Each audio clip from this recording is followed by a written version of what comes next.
इस कार्यक्रम बहुजन student union का तीसरा सम्मेलन है। इस अवसर पर उपस्थित हमारे दिल्ली से आए हुए वरिष्ठ पत्रकार और लेखक, बहुजन बुद्धिजीवी माननीय सिद्धार्थ रामू जी, हमारे बीच उपस्थित बहुजन स्टूडेंट यूनियन के संरक्षक गौतम प्रीतम जी, सेवानिवृत्त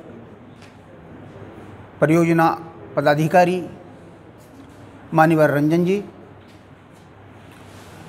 बहुजन स्टूडेंट यूनियन के संरक्षक माननीय रामानंद पासवान जी, बहुजन स्टूडेंट यूनियन के संरक्षक माननीय रिंकू जी, आज के कार्यक्रम के अध्यक्ष संचालक अनुपम आशीष जी,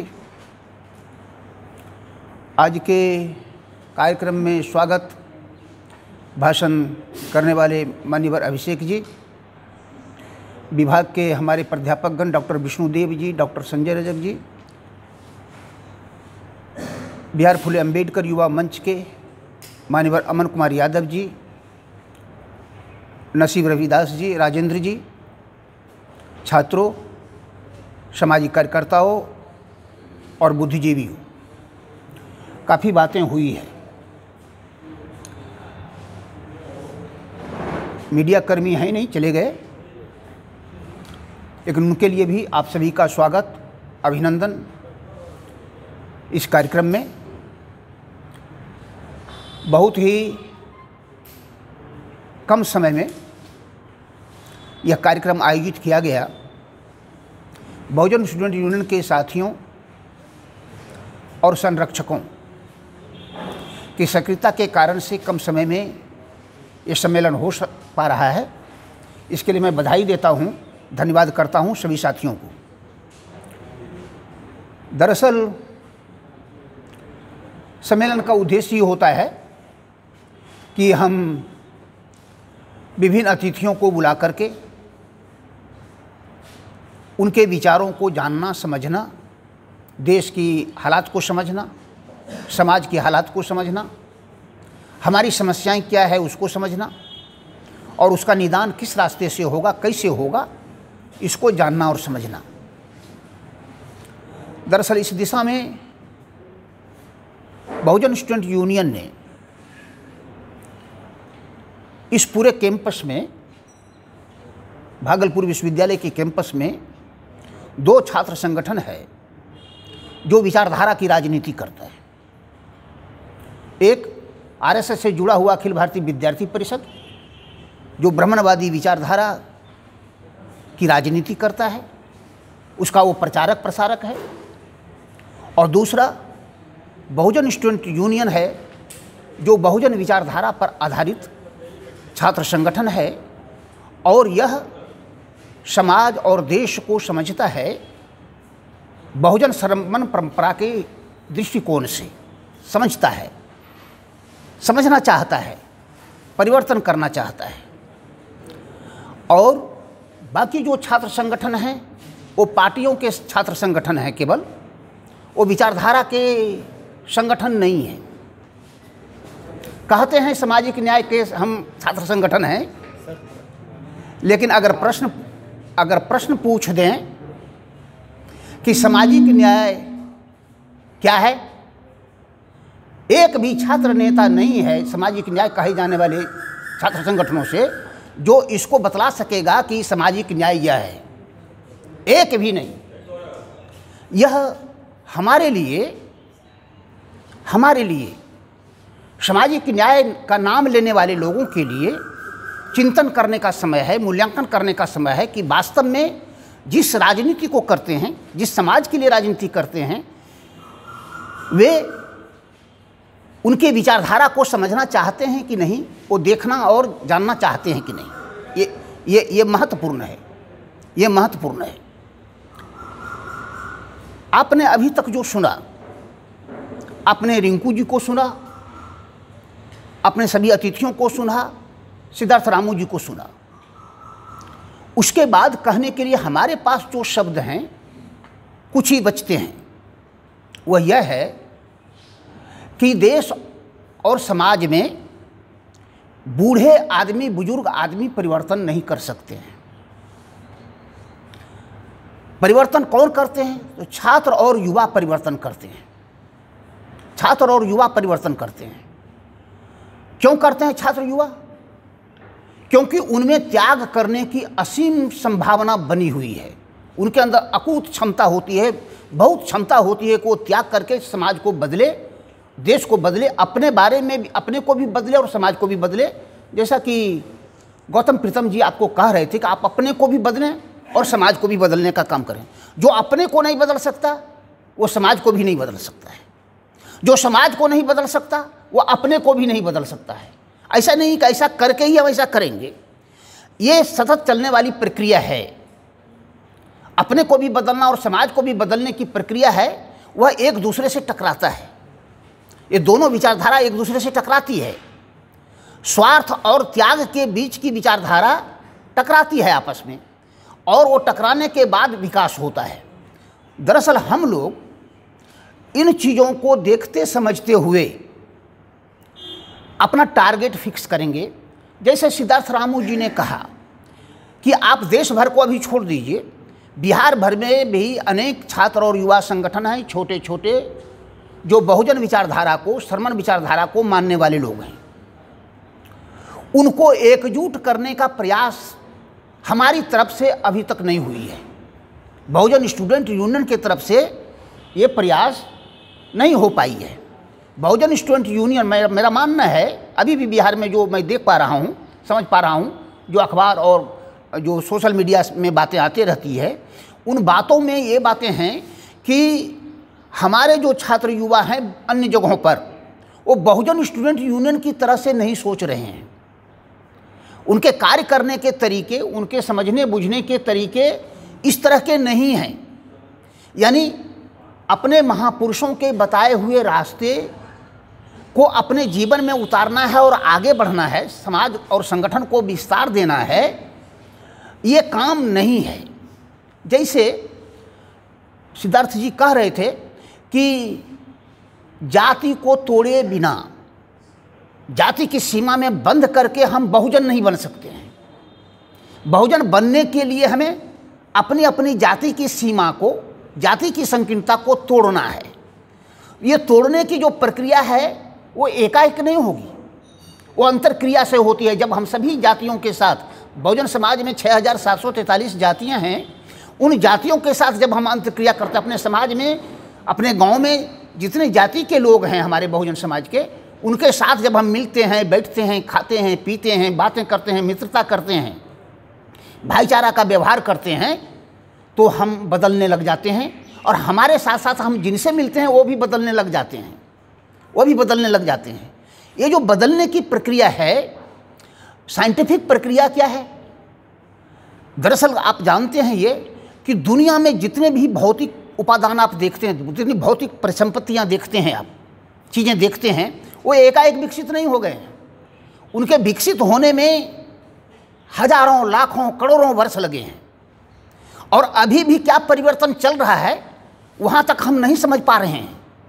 जब परिवर्तन हो जाता है तब हम देख पाते हैं कि ऐसा परिवर्तन हो गया है, हुआ है हमारे आँख के नीचे ही, नाक के नीचे ही, लेकिन हम उसको देख नहीं पाते हैं।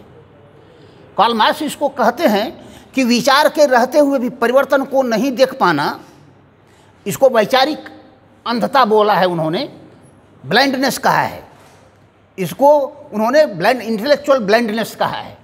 कि जो चीज़ें हमारे सामने घटित हो रही है, हमारे सामने घटित हो रही है कि आरएसएस ने और उनके जारज संतान, ये जो पूंजीपति क्या हैं, ब्राह्मणवाद के जारज संतान हैं, इसलिए दोगले संतान हैं ये जो दोगले संतान हैं इनके, इसलिए उनके चरित्र भी आधा ब्राह्मणवादी है, आधा पूंजीवादी है। और ब्राह्मणवादियों के आरएसएस जिसको बोलते हैं वो भी आधा ब्राह्मणवादी है, आधा पूंजीवादी है। उनके इस अंतर्वस्तु को हम देख रहे हैं। हम देख रहे हैं कैसे सवर्ण आरक्षण ले आया, हम देखते रह गए हैं कि कैसे हमारे आरक्षण पर हमला बोल रहा है, हम देखते आ रहे हैं कैसे मेरिट में आने वाले लोग, हमारे जो उच्च कोटि के मेरिट में आने वाले छात्र हैं, युवा हैं, उनको कैसे रिजर्व कैटेगरी में ढकेल दिया जा रहा है। उसको ढकेलने का मतलब है कि जो रिजर्व कैटेगरी में दूसरे लोग आते, आरक्षण की श्रेणी में दूसरे लोग आते, उनकी जगह पर हमारे मेरिट वाले लोग जो जनरल में जाते वो पहुंच रहे हैं। प्रमोशन में आरक्षण को समाप्त कर दिया है हमारे आंख के सामने ही, ये हमने देखा। और सिंबल को बदलना, संविधान को बदलना, उनके साथ छेड़खानी करना, ये तो आम बातें हो गई है भी। निजीकरण का संबंध सीधा सीधी आपके रोजगार से जुड़ा हुआ है, आपके सेवाओं से, नौकरियों से जुड़ा हुआ है। हम देख पा रहे हैं कि नहीं? हमारे छात्र और युवा इसको समझ पा रहे हैं कि नहीं? क्योंकि जितने क्षेत्र में निजीकरण होगा वहाँ SC, ST, OBC और पासमानदा, अल्पसंख्यक समाज के जो पासमानदा लोग हैं, उनको जाना नामुमकिन होता चला जाएगा। उनके लिए दरवाज़ा वहाँ बंद है, उनके लिए दरवाज़ा वहाँ खुला हुआ नहीं है। आरक्षण का नियम वहाँ लागू नहीं होता, आरक्षण के कानून वहाँ लागू नहीं होते निजी क्षेत्र में। और हमारे सामने ही सामाजिक संपदा को, सामाजिक सेवाओं को, हमारे सरकार की सेवाओं को निजीकरण के क्षेत्र में दिया जा रहा है, हमारे आंख के सामने हो रहा है। इसे बेरोजगार कौन हो रहा है? हमारे लोग बेरोजगार हो रहे हैं। अगर हमारे लोग बेरोजगार हो रहे हैं, हमारे लोग गरीबी के शिकार हैं, हमारे लोग, भारत में अशिक्षित कौन है? कौन है अशिक्षित? अशिक्षित तो हमारे लोग हैं। SC, ST, OBC और पासमानदा समाज के लोग अशिक्षित हैं, महिलाएं अशिक्षित हैं हमारे समाज में। गरीब कौन है? ये हैं। 80 करोड़ लोग कौन हैं? ये हमारे लोग हैं, जो नरेंद्र मोदी के 4 किलो 5 किलो अनाज पर निर्भर हो रहे हैं।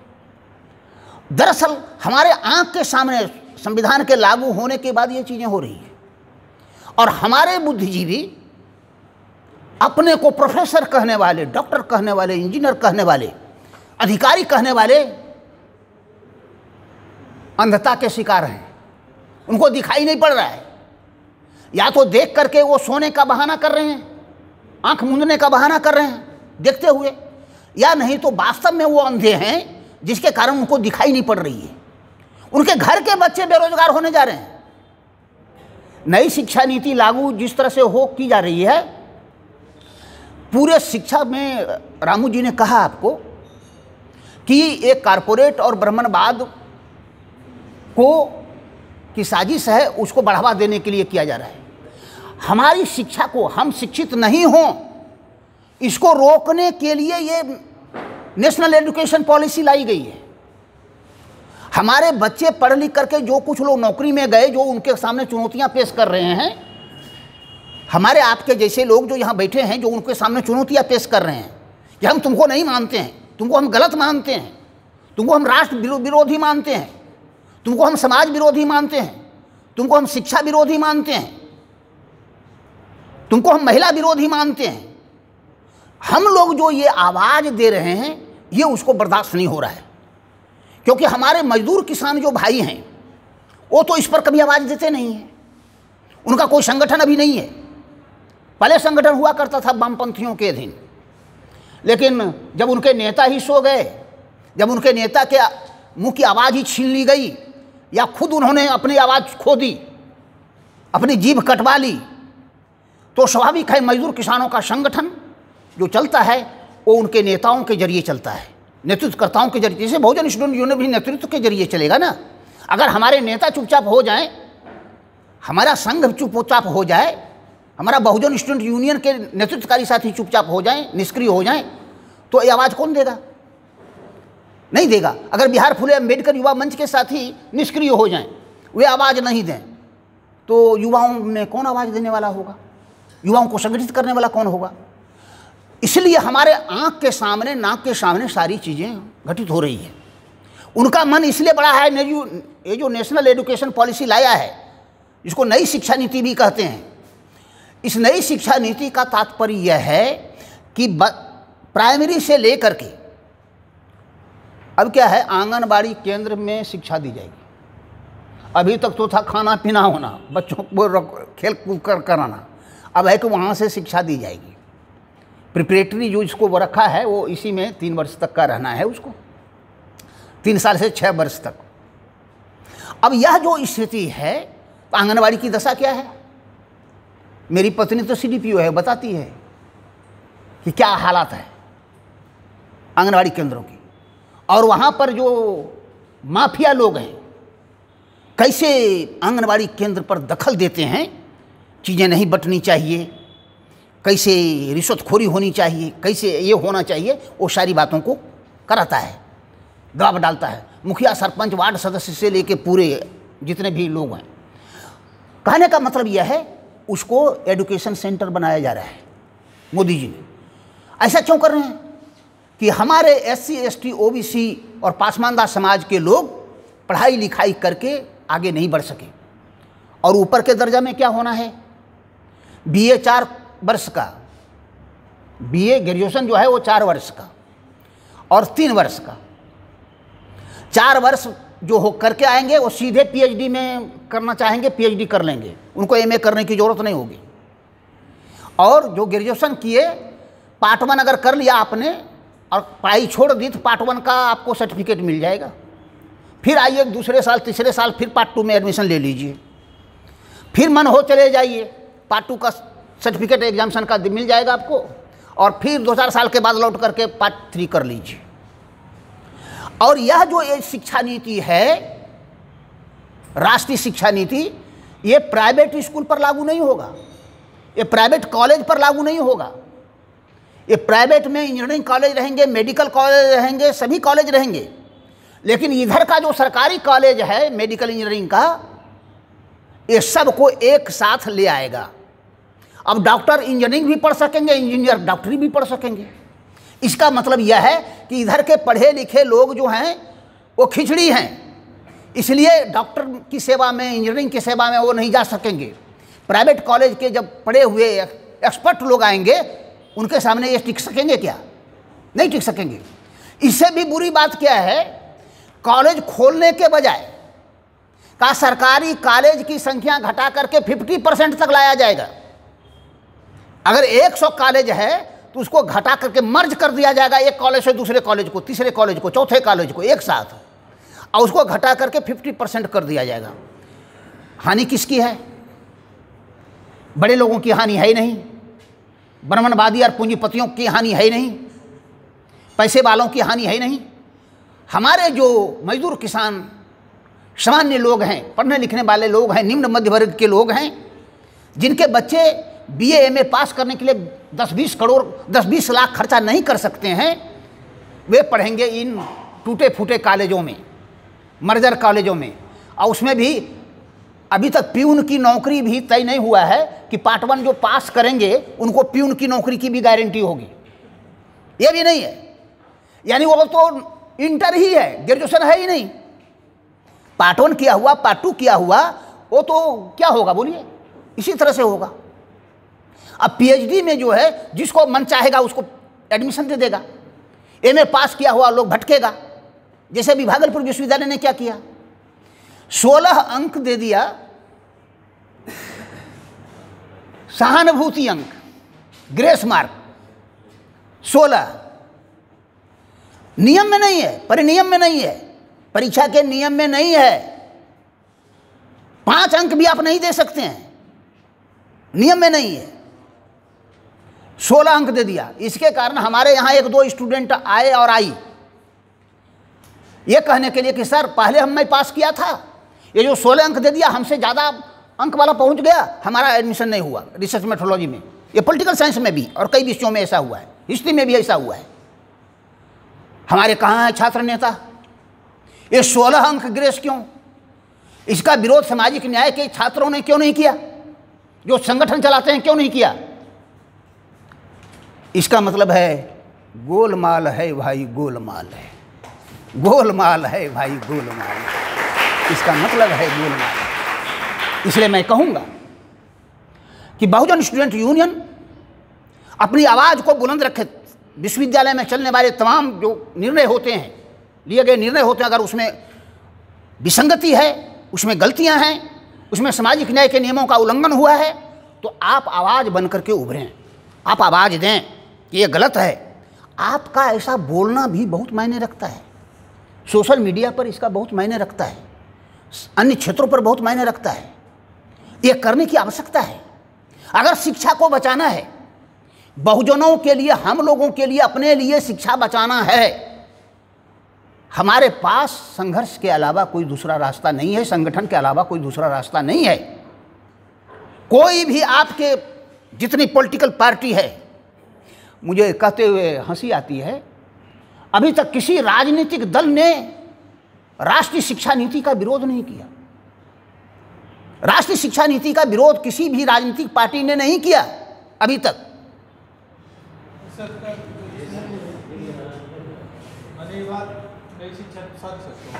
तमिलनाडु मतलब एक ऐसी, तमिलनाडु की सरकार है जहाँ की विधानसभा ने प्रस्ताव पास करके इस शिक्षा नीति को रद्द कर दिया। जी, ये आया है सोशल मीडिया में, इसको रद्द कर दिया। जी। और दूसरा मतलब शिक्षा आयोग बना दिया। मैंने अगर इसका कहीं से विरोध हुआ है तो जो सामाजिक न्याय का गढ़ है वहीं से हुआ है। वहीं से हुआ। हम अगर पूरे उत्तर भारत में सामाजिक न्याय की इतनी पार्टियां हैं, या तो उन्होंने राष्ट्रीय शिक्षा नीति के बारे में जानकारी नहीं ली कि क्या होने जा रहा है। उनके जो बुद्धिजीवी हैं, जो प्रवक्ता हैं, उन्होंने भी राष्ट्रीय शिक्षा नीति के बारे में समाज के सामने कुछ रखा नहीं। आप जानते हैं कि कल आप में से ही नेता बनेंगे, बनते रहे हैं, अनेक लोग बनते रहे हैं। छात्र आंदोलन की उपज ये नीतीश कुमार जी हों, लालू जी हों, ये सारे लोग छात्र आंदोलन की उपज हैं। 1974 का छात्र आंदोलन की पैदाइश हैं हम लोग, मैं भी था उस आंदोलन में। लेकिन ये कहना होगा कि भाई ये राष्ट्रीय शिक्षा नीति के बारे में एक शब्द किसी पार्टी की तरफ से नहीं आई। जो सामाजिक न्याय की पार्टियां हैं, चाहे समाजवादी पार्टी हो, बहुजन समाज पार्टी हो, बिहार के राष्ट्रीय जनता दल हो, जदयू हो, अन्य संगठन हो, अन्य पार्टियां हो, नहीं आई।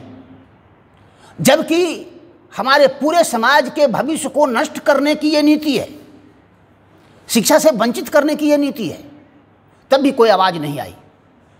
समझना जरूरी है हमारे लिए। हमारी ज़रूरत इसलिए है, हमारी ज़रूरत इसलिए है। बाबा साहब अम्बेडकर कहते हैं कि जब आपके प्रतिनिधि, जब आपके नेता चुपचाप हो जाएं, आपकी समस्याओं की ओर ध्यान न दें, उसके बारे में सच्चाई नहीं रखें, तब हमें समाज के बीच से नेतृत्व को खड़ा करना है। समाज के बीच से छात्रों को, युवाओं को खड़ा करना है, नेतृत्व को खड़ा करना है, जो समाज को आगे दिशा दे सके। स्वाभाविक है, मैं सिद्धार्थ रामू जी के उन बातों से सहमत हूँ कि इतने लोगों में से 10 लोग भी खड़े हो जाएं, 10 लोग भी प्रतिबद्ध हो जाएं, तो बिहार को छोड़ दें, हम देश को बदल सकते हैं। हम देश को बदल सकते हैं। अभी बाइट ले रहे थे, मीडिया कर्मी हमसे बाइट ले रहे थे। हमने कहा कि बहुजन स्टूडेंट यूनियन का लक्ष्य क्या है। बहुजन स्टूडेंट यूनियन का लक्ष्य है भारत को समता मूलक लोकतांत्रिक राज्य बनाना, जो संविधान में वर्णित है, संविधान की प्रस्तावना में वर्णित है। अभी तक हमारा समाज सामंती समाज में बना हुआ है। अभी भी जातियां हैं, ऊंच नीच हैं, छुआछूत हैं, महिलाओं के साथ भेद है, जगह जगह उत्पीड़न है, जाति हिंसा है, सारी चीज़ें हैं। हमारा बहुजन स्टूडेंट यूनियन इस पर काम करेगा और हमारा बहुजन स्टूडेंट यूनियन संविधान की प्रस्तावना को अपना आदर्श मानता है। हमारा बहुजन स्टूडेंट यूनियन संविधान की प्रस्तावना को अपना आदर्श मानता है, जहाँ समता, स्वतंत्रता, भाईचारा और न्याय, बंधुता और प्रत्येक व्यक्ति की गरिमा, बराबरी की गरिमा सुनिश्चित करने के लिए बहुजन स्टूडेंट यूनियन संघर्ष करेगा। अगर हम इन नीतियों में विश्वास रखते हैं, इसका मतलब है हम देशभक्त हैं, हम राष्ट्रभक्त हैं, हम संविधान की रक्षा करना चाहते हैं और हम अपने समाज को संविधान के अनुरूप बनाना चाहते हैं। स्वाभाविक है, अगर हम बन जाएंगे तो शेखपुरा का महत्व कम हो जाएगा। शेखपुरा का महत्व तब कम हो जाएगा। अभी जो मुट्ठी भर लोगों ने कब्जा कर रखा है चीज़ों को, उसे मुक्त होकर के बहुजन समाज के पक्ष में आएगा। और हम मूल निवासी हैं, इस देश के कण कण में हमारा श्रम और बुद्धि लगा हुआ है। हमारे पुरखों का श्रम और पसीना इससे जुड़ा हुआ है। उसको दर्द इसलिए नहीं है कि वो विदेश से आए हैं। हम विदेश से नहीं आए, हम इस देश के मूल निवासी हैं और इसलिए हम मूल निवासी बहुजन इस समाज को बदलेंगे, देश को बदलेंगे, इसकी रक्षा करेंगे, संविधान की रक्षा करेंगे और संगठन को मजबूत करेंगे। हम अपने बीच से नेता ऐसा पैदा करेंगे जो बहुजन दृष्टि, मूल निवासी बहुजन दृष्टि को लेकर चलेगा। न्याय सबके लिए है, लेकिन सामाजिक न्याय सिर्फ बहुजन समाज के लिए है।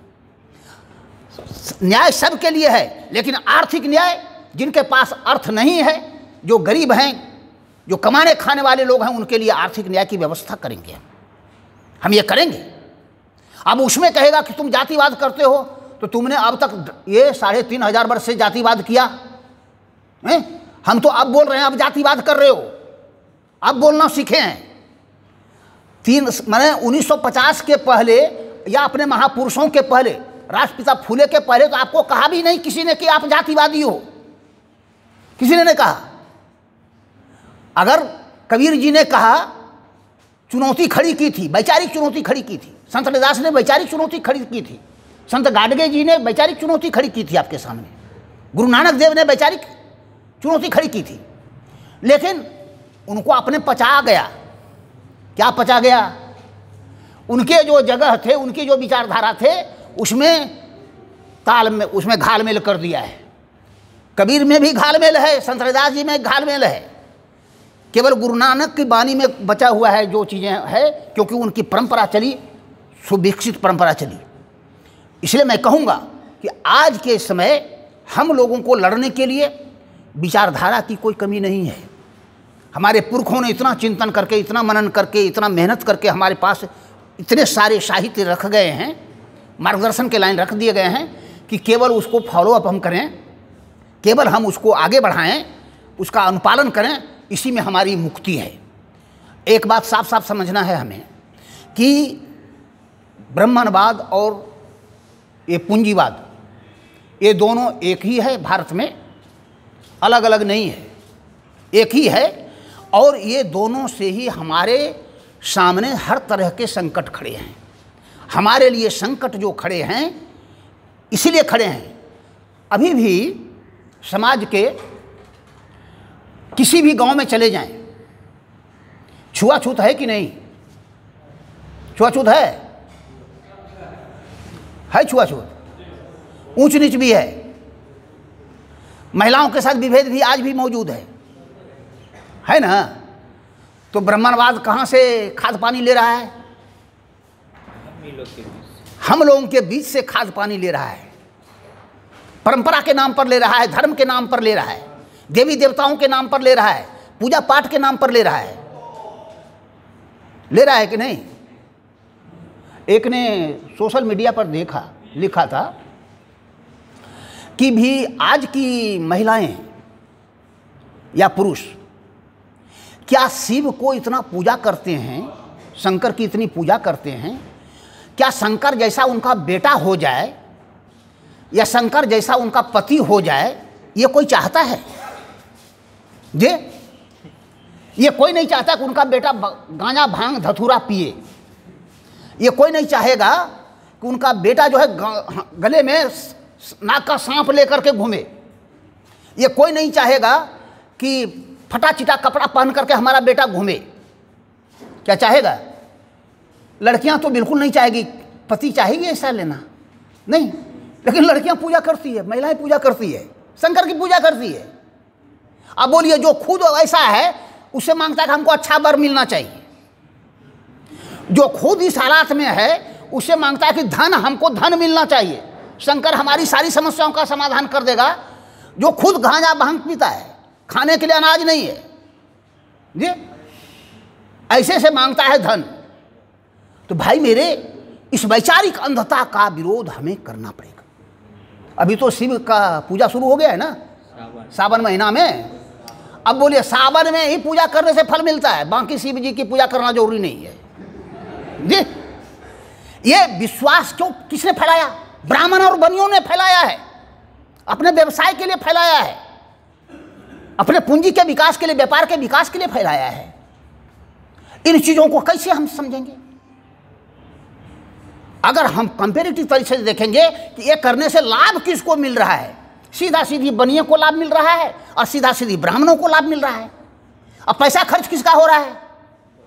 अपना काम छोड़ना, अपना 3-4 दिन 5 दिन यात्रा करना, घर में कमाया हुआ जो धन है उसको जाके खर्च करना, नहीं धन है तो कर्जा लेकर के करना। ये सारी चीज़ें हमें कंगाल करने के लिए, हमें गरीब बनाए रखने के लिए, हमें अंधविश्वासी बनाए रखने के लिए, हमें मूर्ख बनाए रखने के लिए सारे योजना है, कार्य योजना है ये। इसलिए बहुजन स्टूडेंट यूनियन का मतलब है वैज्ञानिक विचारधारा। बहुजन स्टूडेंट यूनियन का मतलब है वैज्ञानिक विचारधारा। विज्ञान सम्मत बातें करेंगे हम, तर्क सम्मत बातें करेंगे हम, बुद्धि सम्मत बातें करेंगे हम लाभ और हानि के आधार पर सोचेंगे कि कोई भी काम करने से किसको लाभ हो रहा है और किसको हानि हो रही है। इस आधार पर जब हम मूल्यांकन करते हैं तो हम वैज्ञानिक विचारधारा को मानते हैं। जब हम दोस्त और दुश्मन की पहचान करते हैं तर्क और बुद्धि के आधार पर, बुद्धि की कसौटी पर, कि कौन हमारा दुश्मन है और कौन हमारा मित्र है, अगर हम ये कर सके तो बड़ी बात होगी। मैं छात्रों से अपील करूंगा, अगर हम ऐसा कर सके, अपने को बदलने का मतलब है इस दृष्टिकोण से अपने बारे में सोचना कि हम क्या क्या करते हैं। उस दृष्टिकोण से देखिए कि हम बुद्धि सम्मत काम करते हैं कि नहीं, हम तर्क सम्मत काम करते हैं कि नहीं, हम वैज्ञानिक दृष्टिकोण का पालन करते हैं कि नहीं। उस आधार पर समाज के बारे में सोचते हैं कि नहीं, परिवार के बारे में सोचते नहीं, देश और राजनीति के बारे में हम सोचते हैं कि नहीं सोचते हैं।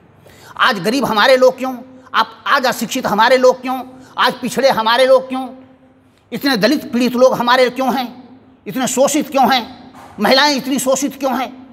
अगर हम ऐसा विचार कर सकते हैं बुद्धि के आधार पर, ज्ञान के आधार पर, शिक्षा के आधार पर, तो निश्चित माने कि हम समाज के लिए अपने लिए काम कर रहे हैं, अपने आने वाली पीढ़ी के लिए काम कर रहे हैं और वर्तमान जो समाज है उसके लिए काम कर रहे हैं। दरअसल हम एक दूसरे से अलग नहीं हैं। हमारा सुख और दुख, हमारी समस्याएं एक दूसरे से जुड़ी हुई है, तो हमारा समाधान भी एक दूसरे से ही जुड़ा हुआ है। हमारा जो समाधान होगा बहुजन राजनीति के जरिए, बहुजन सत्ता के जरिए, तो वह भी इसी के जरिए होगा। समस्याएं समान हैं तो उसका हल भी एक समान इसी तरह से होना है, अलग अलग होना नहीं है। अलग जाति की अलग समस्या, अलग जाति की अलग समस्या, ऐसी कोई समस्या है नहीं। अगर आप देखेंगे तो मुख्य बातें यह है कि हम लोग सदियों से शोषित रहे हैं। हम गरीब इसलिए हैं कि सदियों से शोषण हमारा किया गया है। हम अनपढ़ इसलिए हैं कि सदियों से हमें पढ़ने नहीं दिया गया है। बाबा साहब ने जो बातें कही है, फुले साहब ने जो बातें कही है, छत्रपति साहू जी महाराज ने जो बातें कही है, ईवी रामास्वामी नायकर ने जो बातें कही है, जगदेव बाबू ने जो बातें कही है, ये राजनीतिक हलवाहे से मुक्ति तो चाहिए हमें। ये 131 SC/ST के सांसद, बल्कि इस संसद में तो 138 है, 7 बढ़ा हुआ है, जनरल सीट से जीता होगा नॉर्थ ईस्ट से लगता है। तो ये 138 और 120 OBC के सांसद, सबके सब गूंगे और बहरे, सबके सब क्या है, राजनीतिक हलवाहा, सवर्णों का राजनीतिक हलवाहा है। इससे मुक्ति अगर पाना है तो हमें अपने बीच से नेतृत्व को खड़ा करना होगा। और आज जो छात्र राजनीति करता है वही आगे चल करके नेता होंगे, इन्हीं में से विकास होगा। ऐसा माहौल हम बनावें कि हम पूरे बिहार के जो बहुजन छात्र हैं, युवाओं का संगठन है, उसको इकट्ठा करें। इस दिशा में हमारे साथी सहयोग करेंगे, उसके लिए प्रयास करेंगे, आगे करेंगे, हम लोग भी कोशिश करेंगे। और रामू जी की उस बात को मैं पुनः दोहरा देना चाहता हूं कि जो कहते हैं कि हम धार्मिक अल्पसंख्यक नहीं कर करके, माइनॉरिटी नहीं कर करके हम पासमानदा शब्द का इस्तेमाल करें, तो आगे से चूँकि एक व्यापक शब्द का इस्तेमाल होता रहा है, उस तौर पर होता रहा है, पासमानदा अभी बातें बहुत फैली नहीं है, लेकिन हम लोग इसका इस्तेमाल करेंगे, इसको सापेक्षिक इसका इस्तेमाल करेंगे ताकि आगे चल करके ये समाज ये पॉपुलर हो जाए। उस समाज को डिनोट करने के लिए जो ईसाई बने हैं, जो सिख बने हैं, जो मुस्लिम बने हैं, उसमें से जो SC/ST OBC से गए हुए लोग हैं उनको हम लोग पासमानदा बोलते हैं। जो श्रम करने वाले लोग हैं, जो बहुजन हैं, वहाँ भी वो बहुजन हैं, अल्पसंख्यक समुदायों में भी वो बहुजन हैं। इसलिए हम बहुजन शब्द का इस्तेमाल जो करते हैं वो बहुत ही सोच समझ करके ही करते हैं। तो आप सभी को आज के इस अवसर पर, इस सम्मेलन के अवसर पर आप सभी को बधाई, ढेर सारी शुभकामनाएं। आप संगठित होंगे, संघर्ष करेंगे, समाज को आगे बढ़ाएंगे, अपने को आगे बढ़ाएंगे। इन्हीं शुभकामनाओं के साथ मैं अपनी बात समाप्त करना चाहता हूँ। जय भीम, जय भारत, जय भीम, जय भारत, जय भीम, जय भारत।